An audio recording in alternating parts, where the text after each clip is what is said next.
내가 많은 말을 하지 않더라도 내 작업을 보고 사람들이 그 이야기를 상상했으면 하는 그런 바람들이 되게 많았어요. 저한테 이 가방이라는 것도 계속해서 변주하고 증식하고 무엇이든 담을 수 있는 하나의 물질이고 기억이고 세포이고 책인 것 같아요.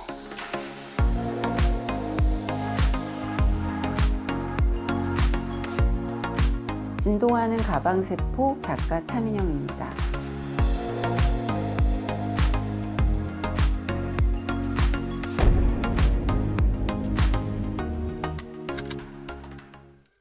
네, 안녕하세요. 안녕하세요.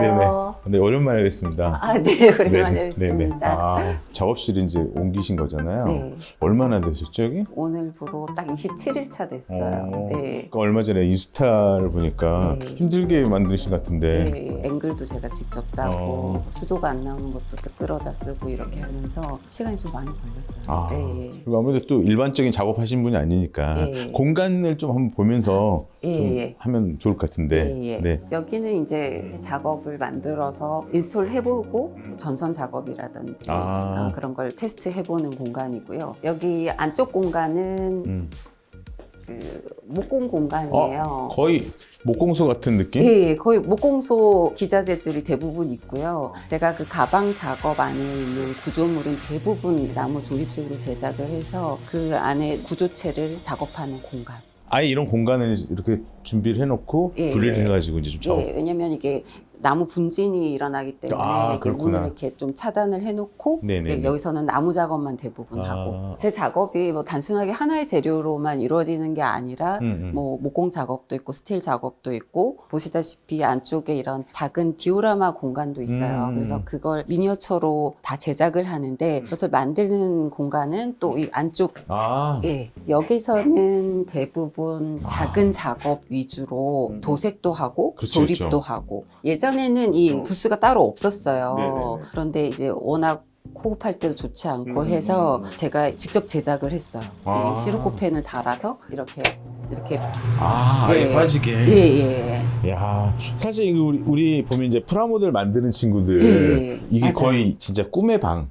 예. 이런 거 하나 갖고 있으면 너무 좋겠다 생각하는 분. 기존 제품은 워낙 작아요. 그런데 저는 여기서 제작도 할 수 있을 만큼 이제 커다랗게 제 나름대로 제작을 했어요. 가장 그러면 이 작업실에서 심혈을 좀 기울였던 공간이에요. 네. 고생도 많이 했고. 네. 곳곳에 이제 이런 미니어처들도 좀 있고, 야, 또 이렇게 아크릴 물감도 쓰셔가지고. 예, 대부분 이제 스프레이 작업도 많이 하는데 이게 섬세한 작업들은 제가 붓으로 다 그려서 일일이 또 느낌을 내요. 보기 너무 재밌는데. 하는 과정이 너무 그렇죠, 예. 사실은.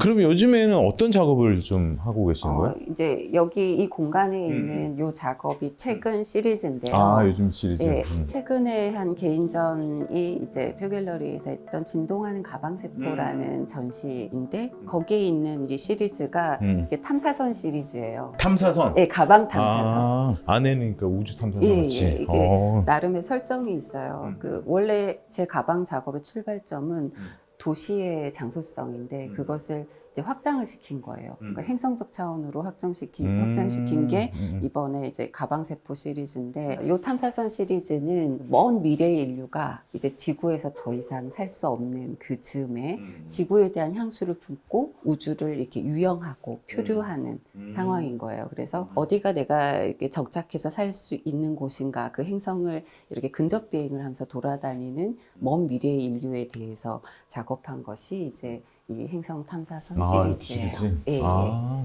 그래서 이렇게 그 풀도 있고. 네. 이게 어디가 적합한 행성일까? 근접 비행을 하는 영상이고 먼 미래의 인류를 이제 상징하는 의자를 하나 놨어요. 사실 이 시작점이 바로 이 작업이에요. 이게 나오게 된 시작점. 예. 이게 기울어져 있잖아요. 네네네. 이 각도를 강조하기 위한 작업인데 이 각도가 27.5도예요. 제가 임의로 정한 각도인데 지구 자전축이 23.5도잖아요. 근데 지금 기후 위기로 어떤 해빙이라든지 화산 활동 때문에 각도가 좀 기울었어요. 예. 근데 그게 각도가 지축이 이제 기울면 기울수록 거기에 우리 행성에 있는 많은 동식물들이 멸종이 되고 결과적으로 나중에 인류가 살 수 없는 행성이 되거든요. 그러니까 그거를 생각을 해서 아마 27.5도 정도로 기울었으면 지구에는 지구인들이 살 수 없을 상황이다. 아무도 없다. 예, 예. 그래서 하나의 그 탐사선의 출발점으로 요 작업이 시작이 되었고, 이거는 안에는 없네요? 네, 없어요. 시작이에요. 아, 그래서 예, 예, 예. 뻥 뚫려 있는 느낌? 네. 아. 그리고 이 나름대로 이 프레임 같은 경우도 빙하가 녹아내리는 녹아내리는 느낌. 징후로 요걸 시작을 해서 요 시리즈 작업들이 나오게 됐어요. 내용은 상당히 좀 우울한데 작업은 너무나 사실 딱 떨어져가지고 예, 예, 느낌들이 아까 그 공간에서 만든 이런 작은 미니어처 같은 것도 있고 네. 근데 사실 이 가방에 이렇게 이 작업을 하셨잖아요. 네. 가방이 꼭 해야 되는 뭐 이유가 있었었나요? 제가 가방 작업을 한 지 딱 20년 차예요. 2003년도에 첫 작업을 했는데 그 전에 이제 판화 작업을 했었고 아주 우연한 계기에 가방이 저한테 하나의 삶의 지지체로 다가왔어요. 저는 경제적 독립을 되게 일찍 한 편이었는데 그때 그 월세가 폭등하면서 서울에 오갈 데가 없는 제가 처지에 놓였었거든요. 그때 우연히 그 쓰레기 분리수거장에 쓰레기를 버리러 나갔는데 비가 오는 저녁이었는데 누가 시커멓고 커다란 트렁크를 버려놨더라고요. 여행용 가방. 예, 근데 그걸 보는데 저도 모르게 눈물이 확 쏟아졌어요. 그래서 뭔가 홀린 듯이 그 여행 가방을 들고 와서 그때 반지하 자취방에서 정말 나만의 보금자리를 만들고 싶다. 예, 그래서 그때 그 나만의 안식처를 만든 게 가방의 첫 작업이에요. 그래서 그 첫 작업의 시작점도 사실은 이렇게 넓은 대도시에 어떻게 내 몸 하나 누울 곳이 없을까? 인간의 기본 의식주도 보장받지 못한 세계에 내가 내던져졌구나라는 생각을 했어요. 그때부터 장소성에 대해서 계속 작업을 해온 것이 여기까지 확장이 됐어요. 어떻게 보면 사실 그 가막이라는 게 반대의 성향이잖아요. 기존에 있던 공간에서 떠날 때 쓰는 어떤 네. 물건이잖아요. 그래서 새로운 세계로 가는 그 도구로서 쓰는데 예. 작가님한테 어떻게 보면 사실 그게 안식처. 안식처로 사람은 아주 내밀하고 친밀한 장소에 오래 머물다 보면 광활한 자유를 그리게 되잖아요. 대자연을. 그런데 그런 광활한 그 대자연에 노출돼 있으면 또 나를 보여줄 안식처를 필요로 하고 그것들 좀 다 담을 수 있는 게 저한테는 가방이라는 오브제였어요. 두 가지를 다 같이 한꺼번에. 예. 그래서 사람들은 가방을 뭐 주제적으로 내용적으로 가져왔다고 생각하지만 사실 출발점은 저한테는 하나의 지지체예요. 그러니까 캔버스에 그림을 그리시는 분은 캔버스가 지지체지만 저한테는 이제 가방이 작업의 지지체가 됐어요. 사실 우리가 이제 일반적인 그 캔버스에 그림 그리는 건 대충 이제 많이 알잖아요. 네. 작가님 작품 같은 경우는 어떻게 이게 이제 진행이 되는 거니? 일단 제 마음에 드는 저에게 영감을 주는 가방을 하나씩 틈나는 데마다 수집을 하고요. 그 수집된 가방을 한 달이면 한 달, 두 달이면 두 달 계속 노려보고 있어요. 뭔가 이렇게 떠오르듯이. 그러니까 우리가 빈 캔버스를 이렇게 쳐다보듯이. 그리고 이제 영감이 떠오르고 내가 작업하고자 하는 그런 주제에 맞게끔 에스키스를 한 다음에 그 가방에 이제 제가 구멍을 뚫거나 아니면 창을 뚫거나 해서 안쪽 이 구조물은 목공 작업으로 구조를 만들고 뒤에 뭐 모니터를 댈 수 있는 구조물도 다 조립식으로 만들어요. 거의 어떻게 보면 집을 짓고 계시네요. 맞아요. 맞아요. 그래서 뭐 벽을 먼저 붙인 다음에 구조물을 여기 설치하고 이런 계산을 다 한 다음에 들어가요. 예전에는 그냥 다 본드로 다 붙여버렸는데 그러면 이렇게 모니터를 교체한다거나 뭐 조명을 교체하는데 너무 어려움이 많더라고요. 그래서 그걸 원활하게 할 수 있도록 많은 노고가 필요해요. 그러니까요. 예. 많은 노하우가 쌓여가지고 지금의 이제 여기까지 오게 된 거네요. 근데 아까부터 계속 소리가 나는데 이건 아닌 것 같고. 사운드가 중요한 그 작업들에는 제가 꼭 사운드를 넣어요. 이 작업의 제목은 진동하는 모서리에 관하여라는 제목이에요. 모서리라는 게 뭔가 면과 면이 만나서 이 구조를 지지해주는 중요한 부분이잖아요. 그런데 그러한 모서리가 진동이 계속 지속적으로 이어진다면 어떻게 될까? 견고한 체계가 무너지겠지? 제 가방도 하나의 견고한 체계예요. 그리고 이 모서리의 이 사운드는 뭐냐면 나사의 그 화성 탐사선 인사이트호가 화성에 가서 지진파 데이터를 입수를 했어요. 그걸 사운드화 시킨 거거든요. 화성이라는 행성은 지구와 다르게 지진이 육안으로 보이지 않아요.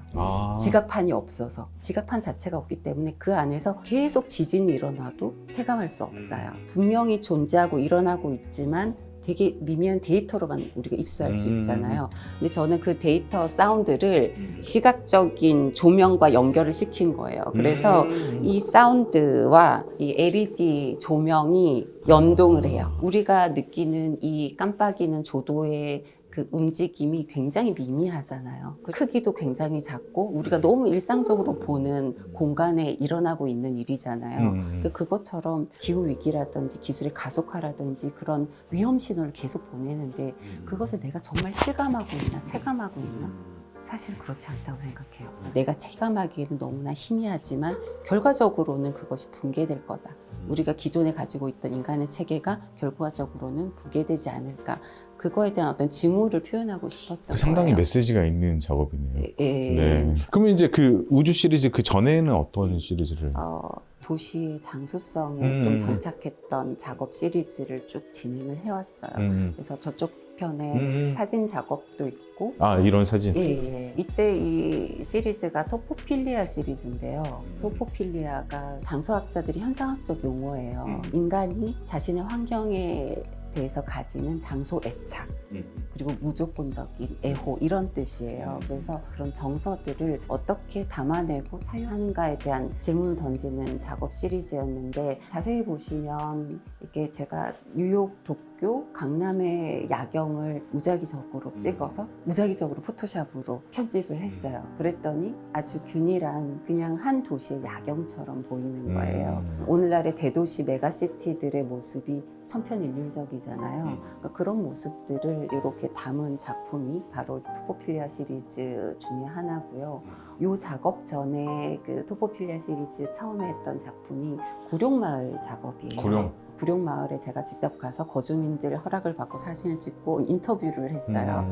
그때 느낀 게 뭐냐면 우리가 구룡마을 하면은 이런 자본주의 체계 재개발의 어떤 논리로 뭔가 이렇게 희생됐고 또 암울한 어떤 빈자의 마을인데 그 속에 살고 있는 사람들은 그렇지 않더라고요. 정말 자신들의 어떤 추억과 그런 것들을 촘촘히 쌓으면서 살아가고 있더라고요. 그래서 내가 이 체계에 만들어진 이런 공간들을 비판적으로 보지만 그 속에서 살아가는 어떤 개별 인간들의 삶에 대해서는 긍정하고 애틋한 시선이 있더라고요. 그러니까 그것들을 보여주기 위한 작업들로 이제 토포필리아 시리즈 사진 작업을 진행했었죠. 작가님의 가방은 정말 좀 더 이야기가 있는 가방 네. 그런 느낌이 들어요. 그러니까 사실 무게가 네. 더 무거운 것 같아요. 네. 좋은 표현 같아요. 예. 이거 같은 경우도 이제 전철인가요? 예, 전철인데 이제 제가 타고 다니던 그 전철에 영상을 찍어서 이렇게 넣어봤는데요. 이 작업 시리즈는 치환된 밀도 시리즈 중에 하나예요. 가방이라는 오브제가 이게 대량 복제되는 공산품인데 개인이 그걸 사유하게 되면 굉장히 사적인 오브제로 변하거든요. 누가 가방 이렇게 열어 보여주지 않잖아요. 그렇죠. 예, 그것처럼 그런 점에서 좀 착안을 했어요. 그래서 오늘날 현대인들이 아주 추상적이고 미지의 공간을 어떻게 사유하느냐, 자기 것으로 만드느냐 또 생각을 해봤는데 우연히 이제 전철 타고 가면서 그 생각을 했어요. 이런 대중교통들의 밀집도 굉장히 높잖아요. 인구의 밀집도가. 그런데 그 속에서 이게 서로의 유대나 정서의 친밀도는 거의 제로에 가깝단 말이에요. 그래서 밀도가 치환됐다는 생각이 들었어요. 어떤 물리적인 밀도와 정서적인 밀도. 그리고 오히려 창밖을 보면서 나만의 심연으로 깊이 빠져드는 그런 현대인들의 모습을 좀 담고 싶었던 게 바로 치환된 밀도 시리즈예요. 가방도 하나의 프레임이지만 이것도 하나의 프레임이거든요. 그래서 제 작업을 관통하는 게 이중 프레임이라고 생각을 해요. 그런데 이 프레임이 사실은 이 화면이 끝나는 곳이기도 하지만 그 나머지 외화면의 시작이라고도 그렇죠. 생각이 들거든요. 네네네. 그래서 우리가 삶을 살면서 세계를 이해하는 부분이 가장 아주 작은 부분밖에 이해하지 못한다고 생각을 해요. 그런데 내가 이런 프레임을 둠으로 해서 그 나머지의 공간이 얼마나 크고 거대하고 상상력을 줄 수 있는가에 대해서 표현해낼 수 있는 저만의 이제 장치예요. 이게 디테일하게 만들어셔가지고 굉장히 디테일하게 만들려고 노력을 했죠. 왜냐하면 저는 그 미니어처 디오라마를 사용하고 영상, 뭐 사운드 이런 것들을 사용한 이유가 그 하나의 그 디제시스 공간을 만들고 싶거든요. 디제시스 공간이 영화 속의 어떤 가상 허구의 세계지만 우리 되게 그걸 리얼하게 바라본단 말이에요. 그런 식의 저는 하나의 디제시스 공간을 가방에 담고 사람들이 이렇게 봤을 때 정말 빠져들지만 어떤 크기의 차이라든지 이게 가상이라는 걸 금방 탄로나잖아요. 그러면서 한 발짝 물러나서 현실로 돌아오고 이렇게 빠졌다가 돌아오고 그 사이에 그 틈에서 뭔가 반 생각이 날 거란 생각이 들어서 틈의 오브제 시리즈라는 연작을 한 작품도 있어요. 근데 이건 그냥 작업 맞나요? 네, 맞아요. 이게 완전히 이제 초기 작업인데요. 제가 초기에는 가방에 렌즈를 뚫어서 제가 제작한 이 가상의 공간을 들여다보게 하는. 이게? 예, 예. 작업이, 일로 보는. 예, 완전 초창기 작업이에요.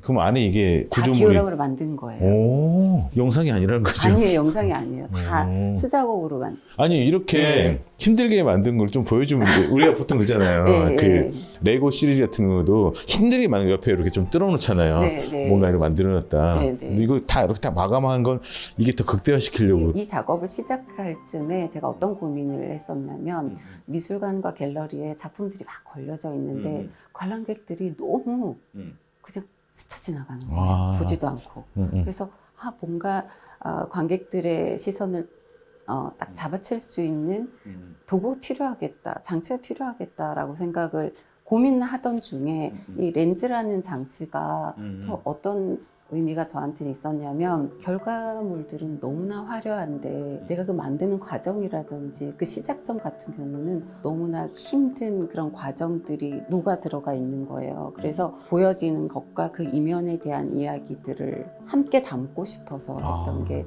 이 시리즈 중에 하나예요. 근데 이거는 진짜 표면적으로 봤을 때 딱 가방이잖아요. 네. 뭐로 들고 갈 수도 있겠어요? 근데 사실 이 작품이 원래 철도 레일에 박혀 있는 작품인데 예, 그걸 지금 분리해서 이게 헤드만 가지고 온 거예요. 이게 지하철 한 칸인데 우리가 뭐 기차라든지 여행이라든지 이 요소들 가만히 보면 다 자유에 대한 것들을 담고 있지만 현대인들이 과연 그런가? 사실 이 레일이라는 것을 벗어나서는 이 열차가 이탈할 수 없잖아요. 그래서 그런 쳇바퀴를 돌지 삼각형의 이렇게 닫힌 레일에 정박해 있는 지하철 한 칸처럼 이 현대인의 모습이 그렇지 않을까라고 시작한 작업이에요. 뜬금없는 작가님은 여행을 좋아하세요? 별로 안 좋아해요. 아니 그러니까 보니까 작업들이 네. 대부분 갇혀 계셔. 맞아요. 네. 그러니까 모델을 약간은 동경하는 것 같아요. 내가 못 가는 부분들에서 역으로 내일을 밖을 벗어나고 싶은 작가님 그런 게 좀 있지 않나. 맞아요. 제가 첫 작업이 자전거를 타고 탈출하는 방법이라는 작품이에요. 그걸 들여다보면 주인공이 자전거를 수리하고 있어요. 그래서 이 자전거를 수리해서 가방 안에 이 갇힌 공간을 탈출하려고 시도를 하는데 저 끝에 통창을 딱 보니까 바닷속인 거예요. 그래서 이 친구가 자전거를 수리하더라도 결코 나갈 수 없는 상황인 거예요. 근데 그때 제가 20대의 절실함 힘든 시기를 표현할 수 있는 방법이 그거였던 것 같아요. 하나를 해결했더니 또 다른 문제가 봉착하고 그것의 연속인 거죠. 그래서 삶이 그런 게 아닐까라는 생각을 했는데 사실 관점을 바꿔서 보면 이 안에 주인공은 갇혀있는 공간이지만 여행 가방은 어디든 들고 갈 수 있는 가벼운 오브제잖아요. 그래서 희망의 실마리를 주고 싶었어요, 작품에. 그러니까 이 안이 작가님의 마음이고 나는 늘 여러 개 가고 있는데 네. 결국은 갇혀 있는 거고 늘 떠나고 싶지만 결국은 아까 가방은 박혀 있고. 네. 전체적인 작업을 보니까 작가님에 대해서 더 궁금해진 것 같아요. 그래서 작가님이 좀 쓰는 재료를 좀 제가 활용해가지고 하면서 좀 얘기를 하면 어떨까. 그렇습니다. 하나 작업을 더 이상 할 수 없을 상황에 처했었어요. 병원에 갔는데 이제 의사 선생님이 여러 원인을 이제 분석을 해봤더니